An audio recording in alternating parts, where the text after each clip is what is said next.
IMIP dengan investasi Cina dibebaskan dari pajak, bebas tenaga kerja asing, bebas cukai, bebas macam-macam. Sementara aneka tambang, Vale yang BUMN yang berusaha yang sama tidak diberikan. Nikel juga itu ya? Nikel juga. Oke. Di wilayah yang sama. Oke. Di mana adilnya? Oke. Supaya kita pakai akal sehat aja. Mereka dibebaskan pajak selama 30 tahun. Padahal bahannya tidak sampai 30 tahun habis. Jadi dia tidak pernah membayar apapun. Membayar apapun, sementara aneka tambang sama Vale dan tambang-tambang lain harus membayar.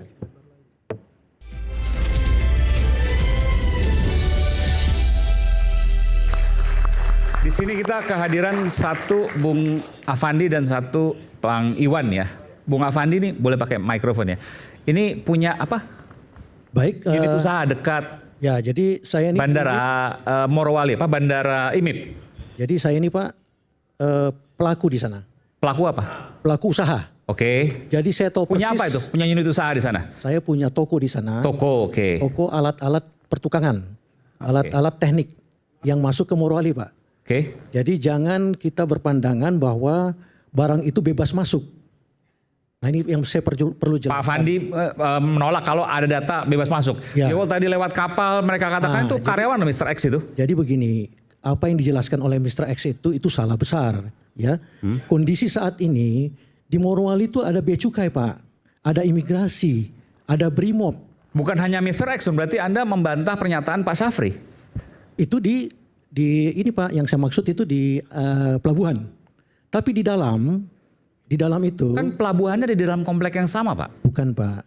Pelabuhan itu ada di luar kompleks. Bandara yang ada di Bandara yang ada di dalam. Pelabuhan ada di luar kompleks. Ya. Dan Ini itu saya Anda cerita. pastikan bahwa itu ada bea cukai dan Ada di imigrasi. sana. Ada di sana, kantornya pun ada. Oke. Nah, saya perlu Tapi di bandara tertutup. saya perlu tegaskan di sini Sebentar, bahwa di bandara Anda nggak bisa masuk. bandara itu bisa masuk Pak, asal kita membuat surat permohonan Anda bisa masuk. datang masuk. Anda pernah masuk? Jadi Enggak, sebentar. Saya tanya, Anda pernah masuk? saya pernah sampai di pintu gerbangnya karena waktu itu Anda lihat landasannya? landasannya ada. Pintu gerbangnya? Ya pintu gerbangnya Anda ada. kepentingan apa waktu itu masuk ke sana? Saya tidak ada kepentingan untuk masuk ke bandara, cuman melihat saja. Berarti apa yang Bandara. sampai selama ini bahwa bupati nggak bisa masuk, gubernur nggak bisa masuk? Itu salah Pak, salah Anda- besar. Saya saja bisa masuk ke dalam kawasan industri Pak. Hah? Kawasan industri yang ada di Morowali itu siapa saja bisa masuk, asal bawa KTP. Kuncinya KTP. Bentar, Di situ- bentar. Ini nggak masuk akal karena begini, yang kami tahu pada waktu ada kerusuhan ribut-ribut antar TKA dengan buruh, itu polisi nggak bisa masuk, Pak. Ini yang Gimana Bapak bisa masuk ke sana? Saya perlu luruskan itu terkait dengan demo-demo yang ada di sana. Demo-demo yang ada di sana itu Pak karena kejadian K3, kejadian kecelakaan. Bukan, pertanyaannya bukan itu, Pak. Pertanyaannya pada waktu ada demo, kemudian ada clash antara TKA dengan tenaga kerja di Indonesia di sana, polisi nggak bisa masuk. Bisa masuk Pak, saya lihat di dalam. Coba. Saya ada di sana. Kejadian demo Pak, berapa kali di sana ada demo, saya masuk di dalam Pak. Mohon maaf Pak. Kepolisian Bapak. juga ada. Saya 5 kali di sana nggak pernah bisa masuk tanpa ini Pak. Jadi Oh mungkin mohon- Pak Said itu waktu datang Bukan. itu mohon jangan enggak, ini dimudahkan saya karena lihat, saya Pak. hampir setiap saat juga komunikasi Pak, orang sana. dia datang ke sana sebagai pejabat, Pak. ya sebagai Saya ingin mengatakan pada Bapak, Ya. Muhammad Said Didu datang ke PT ini Ya. sebagai pejabat Oke, atas jadi nama Menteri SDM. Saya ini masyarakat Pak. Ini ingat loh, saya masyarakat yang tahu persis di sana. Itu ya. Saya punya perusahaan di sana Pak, lokal. Oke. Mungkin Bapak supplier kali. Jadi ya betul, saya supplier. supplier boleh Saya masuk tahu. lah.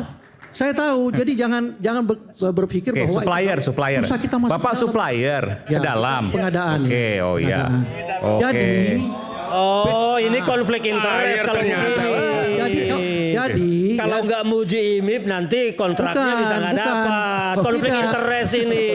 tidak ada masalah. Oke, Tidak silakan. tidak ada masalah itu Lantas Pak. membela. Oke, Jadi oke, kita real silakan. aja ya, Udah, real aja ini clear bahwa sekarang Pak. Bapak Ya. supplier, Bapak pemasok Ya. di PT IMIP. Ya. Bapak bisa masuk ya iyalah Pak. Kalau nggak bisa ngantrin barang Pak. Nah ini kalau mau izin ke sana Pak, itu harus satu pintu memang. Oke. Jadi melalui pengelola PT IMIP. PT IMIP ini membawahi 54 tenan di dalam. Oke. Ya, prosesnya itu tidak gampang memang untuk menemui tenan. Saya pikir kita tidak membahas supplier nanti. Jadi menurut saya Oke, oke. yang dibilang TNI atau polisi tidak bisa masuk ke dalam itu salah besar, Pak. Oke. Itu bisa masuk ke dalam. Karena nemenin supplier enggak? Oh, enggak ada. Karena untuk pengamanan. Nah, kejadian demo-demo di sana. mesti diamankan Nih, itu maksudnya. kejadian demo-demo di sana, Pak, itu banyak terkait dengan kejadian K3. Iya, iya. Sekali lagi. Karena memang di sana kekurangannya memang Oke. K3. Rumah sakit, Pak. Ini saya kondisi Ya. saat ini ya. Rumah sakit tipe C itu belum ada. Yang ada itu ada di Bungku, bukan ada di kawasan industri. Ya. Sehingga kalau ada kejadian itu dibawa ke daerah Bungku. Bungku ke Boadovi itu kurang lebih 1,5 jam perjalanan. Oke, baik. Memang hampir setiap hari ada kejadian kecelakaan. Nah, itulah sumber-sumber demo Jadi sebenarnya. Bapak mengatakan di PT IMIP nggak ada yang janggal kok, nggak ada yang aneh, semua normal-normal aja. Yang janggal itu K3-nya, Pak. K3-nya. Oke, K3-nya Itu soal. yang perlu diperbaiki. Oke, tapi yang lain soal akses dan lain sebagainya normal kok. Tinggal KTP bisa masuk. Betul, betul. Oke, baik. Jadi Oke. gampang masuknya. Sekarang gini, Dan Aiman. kembali lagi kalau Sekarang Pak gini, Jokowi, Aiman. Kalau dia ngakuin K3-nya bermasalah, ya, itu bukti negara tunduk sama dia, sama IMIP. Dan itu bukan hanya PT IMIP. K3 itu bagian dari lingkungan hidup. Ya. K3 itu singkatan dari. Kesehatan Selamatan Kerja. Oke. Ya, kesehatan selamatan kerja. Dan itu sesungguhnya hampir rata-rata perusahaan asing memang melanggar. Pada kasus PT IMIP ada beberapa tailing yang sekarang ini tetap dijaga karena mereka masih pusing bawanya kemana. Tadi sudah disebut sama yang tadi narasumber tadi, dampak lingkungannya besar di situ, merusak bahkan ikan-ikan mati. Artinya sesungguhnya ketika masuk K3 maka sudah terbukti, sudah terbuka bagi pemerintah untuk melakukan penyelidikan. Pertanyaan berikutnya, kenapa pelanggaran K3 dibiarkan? Itu satu kalau penjelasan Bapak tadi. Kenapa dibiarkan berlarut-larut? Anda pernah ingat tentunya satu kondisi K3 yang terjadi di Timika. Bahkan yang kemarin kejadian sampai mati beberapa orang. Nah, begitu juga ketika smelter meledak, itu kan bagian dari K3. Itu bagian dari K3, itu menunjukkan bahwa prinsip-prinsip yang ditentukan dalam kesehatan keselamatan kerja tidak prepare and comply. Tidak proper and comply, itu yang menunjukkan pelanggaran. Tapi sebenarnya gini Pak, kalau mengenai K3, Sebentar. kalau mengenai K3 itu permasalahan negara ini. Jadi bukan permasalahan di IMIP aja. Kenapa? Saya lihat kok tiap hari di RASPU pekerja aspalnya pakai sandal jepit, tidak pakai helm, tidak pakai sarung tangan. Karena saya di bidang konstruksi. Jadi kalau masalah K3 itu permasalahan nasional. Perlu kita perbaiki? Yes, saya sepakat perlu kita perbaiki. Tapi itu kan bukan menjadi ciri khas khusus mengenai IMI. Tapi karena itu perusahaan internasional pasti kan ekspektasi kita tinggi. Kok perusahaan internasional kayak begini? Ya, Jadi memang saya silakan sepakat aja sama bantah. Bapak. Tapi Silakan bukan- aja bantah. Tapi kalau K3 sekarang yang namanya IMIP sendiri ngakui ada tailing yang belum dia buang karena memang pusing. tapi mengenai K3 itu bukan menjadi bukti anomali. bahwa PT IMIP melanggar Ya, lingkungan. tapi bukan menjadi Nah, anomali. kalau soal Pak. sendal, Kalau bukan menjadi soal sendal anomali. itu soal Coba sepele. saya tengahi, Pak. Jangan sepele K3 Saya Pak. tengahi masalah Ini lingkungan. Prof yang Oke. ngawur Nih, nih. saya jelaskan. Oh, Nggak, oke. Ini saya Kita nggak bicara jelaskan. K3 nanti, Nah, Pak. masalah lingkungan. Sendal Saya itu ingin tidak ke boleh, Pak harus Is- pakai Lingkungan sepatu. itu Pak di sana aman saja. Iya, oke. Karena teknologinya sekarang ini, Bapak nanti bisa datang langsung ke sana. Itu air yang keluar sudah diproses Pak. Oke. Saya melihat itu terbaik di Asia Tenggara. Oke. Kayaknya lancar nanti Pak. Karena saya ada di sana. Baik, saya tanya tahu ke persis. Bung Iwan boleh. Bung Iwan, oke silakan. Ya gini, Dari warga, silakan. Pak David Pajung ini kawan saya TKN ya, cuma dia pendukungnya Jokowi. Pendukung Prabowo juga. Ya, jadi gini, apa yang disampaikan oleh Pak Sapri Samsudin sebagai Menteri Pertahanan Keamanan Negara ini bukan ngarang-ngarang ya. Seharusnya yang dibahas ini pernyataan Pak Sapri tadi tentang adanya republik di dalam republik ya. Sekarang masih tahun 2025. Tapi aman-aman aja kata sebelah. Ini pernyataan Bapak ini kan. Kalau aman-aman saja nggak mungkin Pak Sapri ke sana. Oke. Ya. Namanya ada latihan khusus di situ pasti ada misi khusus. Saya sampaikan tadi yang harusnya dibahas itu tentang pernyataan Pak Sapri. Silakan tim investigasi cek kebenarannya ya. Gak mungkin seorang menteri pertahanan, ini bukan pejabat publik ya. Dan sekarang baru tahun 2025, belum masuk masa kampanye ya. Dan Pak Jokowi gak mungkin jadi presiden lagi. Kenapa Pak Jokowi terus yang dibahas? Presidennya kan Pak Prabowo sekarang ini. Ya. Jadi kawan-kawan yang dari pendukung Jokowi harus ngerti juga dong. Ngapain sih kita ribut Pak Jokowi terus? Tapi fokus ke masalah dasarnya tadi. Masalah dasarnya itu apa? Adanya republik dalam republik ya. Kalau dibilang IMIP nggak ada masalah, stoplah pembodohan publik. Ya, Indonesia banyak orang pinter, tapi yang jarang itu orang jujur. Nanti kalau sudah bencana seperti Sumatera Utara, Aceh dan Padang, baru sadar ya. Dampak lingkungan itu besar di sana. Itu yang harus diinvestigasi. Ya, tidak adanya negara di IMIP, buktikan tim investigasi. Ya, jadi saya di sini pendukung Prabowo, saya ketua umum Gerakan Cinta Prabowo ya. Ya kawannya Bang David juga. Tapi kadang-kadang ribut juga kalau berseberangan ya. Intinya yang sudah jadi presiden kemarin gak usah lah didorong-dorong lagi loh. Sekarang presidennya Pak Prabowo, dukung Pak Prabowo gitu loh. Ya. Jadi masalah yang disampaikan Pak Sapri itu pasti ada dasarnya, ada intelijennya segala macam ya. Jadi saya rasa apa yang disampaikan Bapak ini pendapat pribadi dia. Tapi bagi saya apa yang dikatakan Pak Sapri itu pasti punya data dan fakta untuk diungkap. Oke. Itu yang harus dilaksanakan. Oke. Ya. Ada berita Aiman. Beritanya adalah Ya. Presiden membeli data. Presiden mengambil data dari luar, lalu dalam rangka PKH ketahuan mana yang Bermasalah. ilegal kawasan, mana yang kemudian melakukan pelanggaran-pelanggaran. Itu datanya muncul. Dulu KPK juga melakukan hal yang sama, konsultan dari Australia. Sekarang dilakukan oleh Presiden. Atas dasar itulah beberapa aparat bekerja. Kebetulan ada kerjaan PKH, penertiban kawasan hutan. Nah, ketika data itu dipakai, posisinya ada dua hal buat saya. Berarti data di Indonesia begitu lemah tingkat akurasi dan aktualitasnya. Sebentar. Saya ingin menyampaikan logika Anda kenapa Sapri turun sampai dengan pasukan lengkap. Logika Sapri turun dengan pasukan lengkap itu dia gelar dengan data, dengan segala macam dampaknya. Paling tidak yang namanya security judgment-nya itu ada di dalamnya. National security judgment itu muncul. Pertimbangan-pertimbangan keamanan nasional itu muncul di situ. Nah, kalau sudah sampai pada persoalan pertimbangan-pertimbangan keamanan nasional, memang Pak Sapri sebagai Menhan. Nah, persoalan besarnya adalah seperti yang tadi disebut oleh Pak Henry. Kenapa ributnya antara wamen sama menteri? Sementara kesannya menteri perhubungannya diam 1000 bahasa. Dalam perspektif saya ngelihatnya, yang disampaikan oleh Komisaris Jenderal Suntana itu problem administrasi. Ulang, problem administrasi negara. Sementara yang disampaikan oleh Sapri bukan problem administrasi negara, tapi problem keamanan negara. Artinya bobot yang jauh lebih tinggi. Makanya tadi ini sebenarnya saya mau bacain tentang makarnya sebenarnya. Nah, kalau ngambil perspektifnya begitu. Makar siapa makar? Makar terhadap negara. Siapa? Itu yang harus diselidiki. Makar terhadap negara. Ada makar terhadap negara di situ. Makar terhadap negara. Hadirnya pasukan TNI di sana, latihan khusus lengkap, di bawah pimpinan Pak Sapri Samsudin sebagai Menhan, itu menunjukkan ada indikasi gangguan keamanan yang nyata terhadap negara. Kalau tidak itu nggak mungkin dilakukan. Masa Pak Sapri bawa pasukan hampir 27.000 ke sana? Ferdinand, sebentar, saya bacain silakan. dulu. Saya bacain soal KUHP-nya ya. Karena KUHP. saya yang menyebut soal makarnya. 17 itu. Pasal 106 KUHP mengatur tentang makar. Makar adalah bentuk penyerangan dengan tujuan untuk membuat seluruh atau sebagian wilayah negara jatuh ke tangan musuh atau memisahkan sebagian wilayah dari negara lain.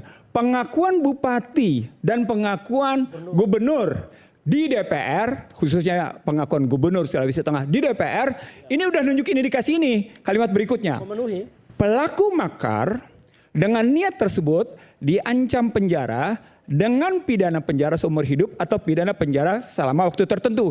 Pintu masuknya yang Bapak itu bilang. Ya, itu K3 periksa, kenapa sampai bisa tailingnya ditahan. itu bisa masuk dari pintu itu. Sama seperti saya bilang berkali-kali pada, maaf ya, saya buka di sini. Freeport, ketika mau divestasi, betapa BPK menemukan pelanggaran, tapi kemudian pemerintah punya kepentingan lain. Begitu loh, apa poinnya? Anda jadi pengemis investasi. Oke. Berarti tadi kan katanya Bupati mengaku di DPR, tapi DPR tidak ngapa-ngapain. Berarti terbukti dong, DPR nggak mengapa-ngapain, tidak ada memanggil pemerintah. Itu urusan tidak ada DPR mau satgas. ngapa-ngapain apa enggak, Oh, itu tapi urusan paling tidak DPR, pengakuannya iya, DPR. Selesai. Iya. Oke, silakan Bung Said. Alhamdulillah kebagian juga. Kalau urusan Jokowi baru kita bahas, urusan DPR nggak dibahas. Udah saatnya ya, saya. Silakan Pak Sadido. Nggak, kalau belum kebagiannya, alhamdulillah kebagian juga. Mungkin saya tidak membanggakan diri, saya punya kompetensi menjelaskan Morowali. Karena pada saat mau peletakan pertama, saya ditugaskan Menteri SDM Sudirman Said untuk mengikuti pembangunan Morowali. Jadi saya paham betul mulai peletakan batu pertamanya. Saya paham betul bagaimana MOU antara SBY isinya apa dan bagaimana aturan-aturan selama pemerintahan Jokowi. Saya paham. Saya paham dan saya tidak suka semua ini. Kita lama sekali memprotes Freeport puluhan tahun. Tapi kita membuat suatu hal yang lebih parah dari Freeport di Morowali.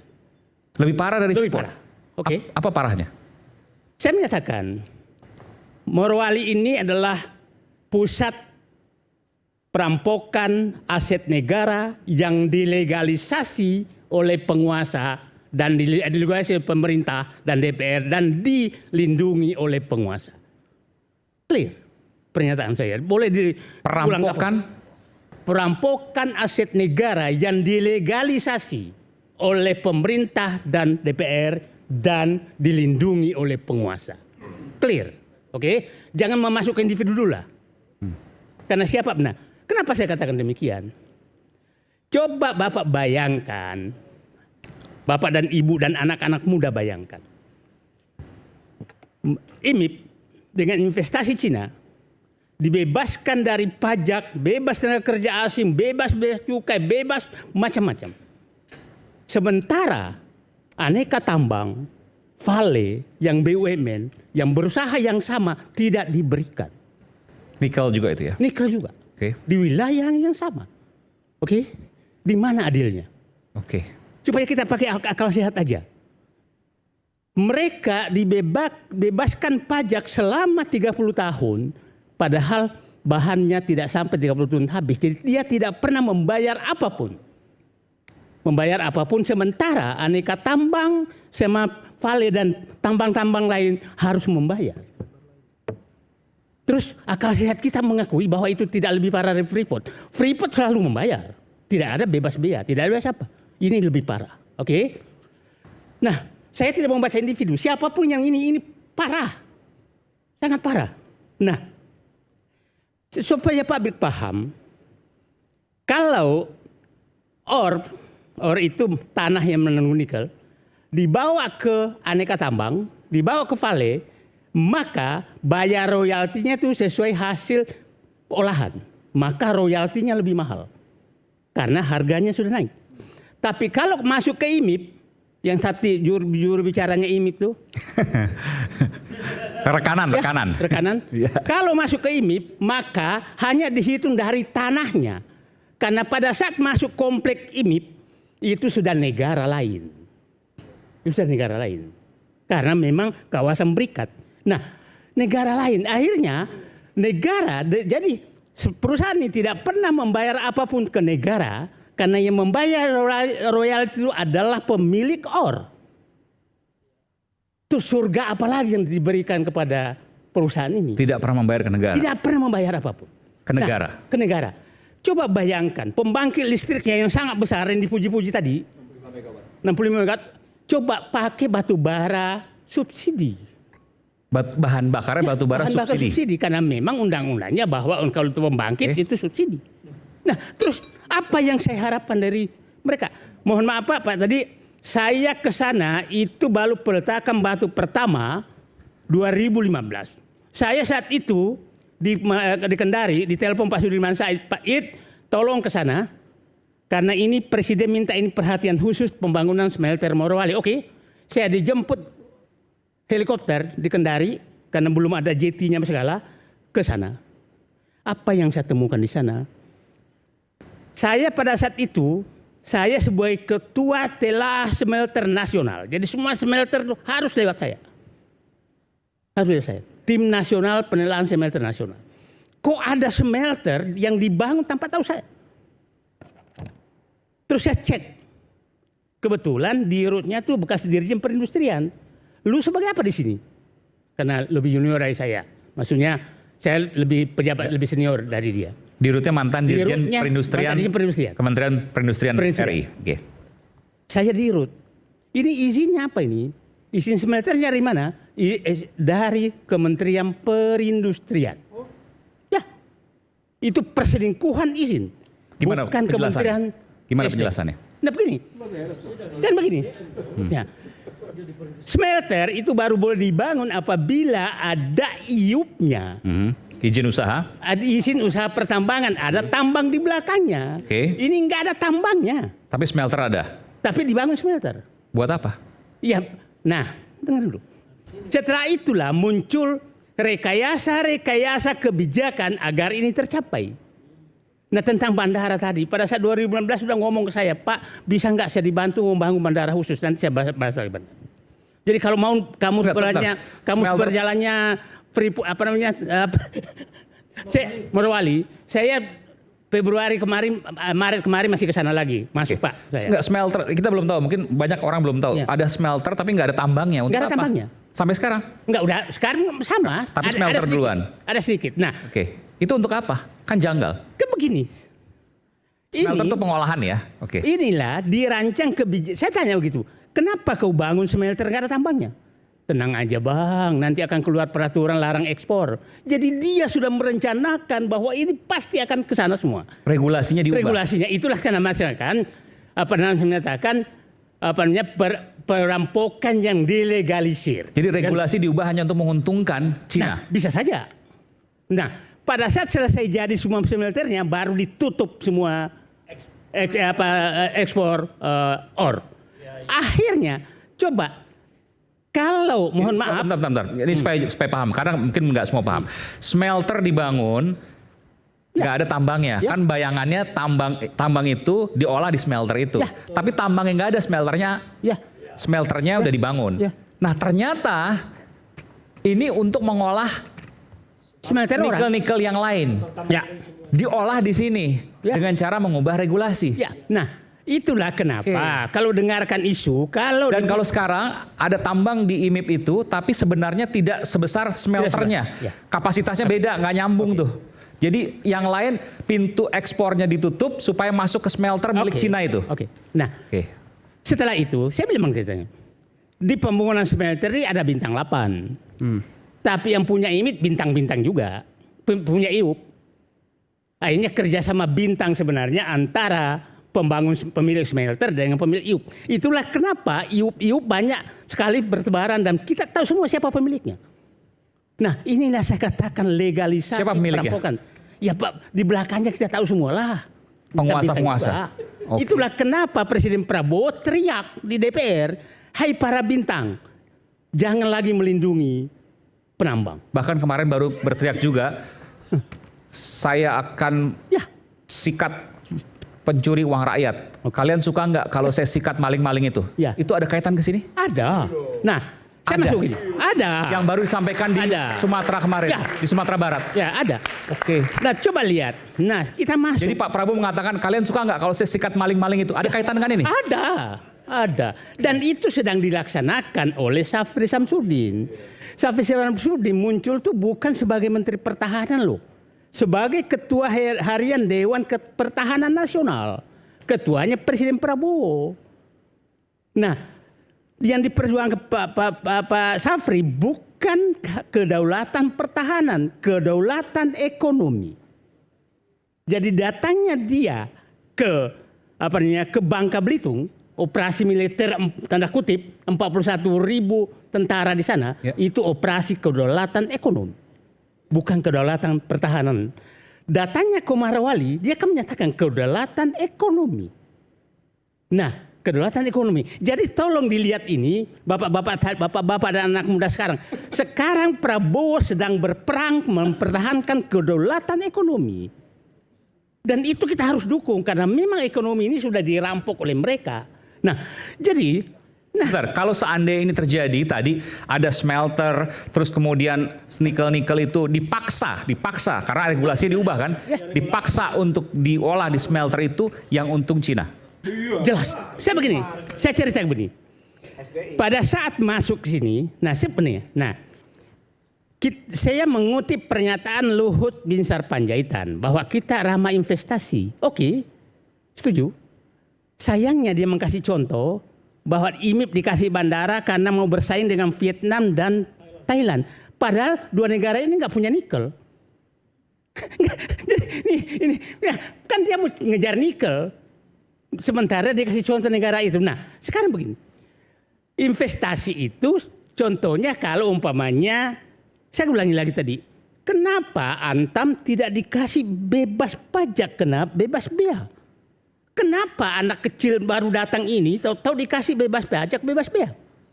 Kenapa Vale yang 20-an tahun tidak dilakukan yang hal Dan milik negara. milik negara? Terus saya menyatakan ini kebijakan bagus. Saya berani menyatakan seorang pengambil kebijakan yang memberlakukan ketidakadilan dan mengistimewakan seseorang dan merugikan negara itu adalah pengkhianat. Pertanyaannya siapa pengkhianat itu? Kita kembali saat lagi.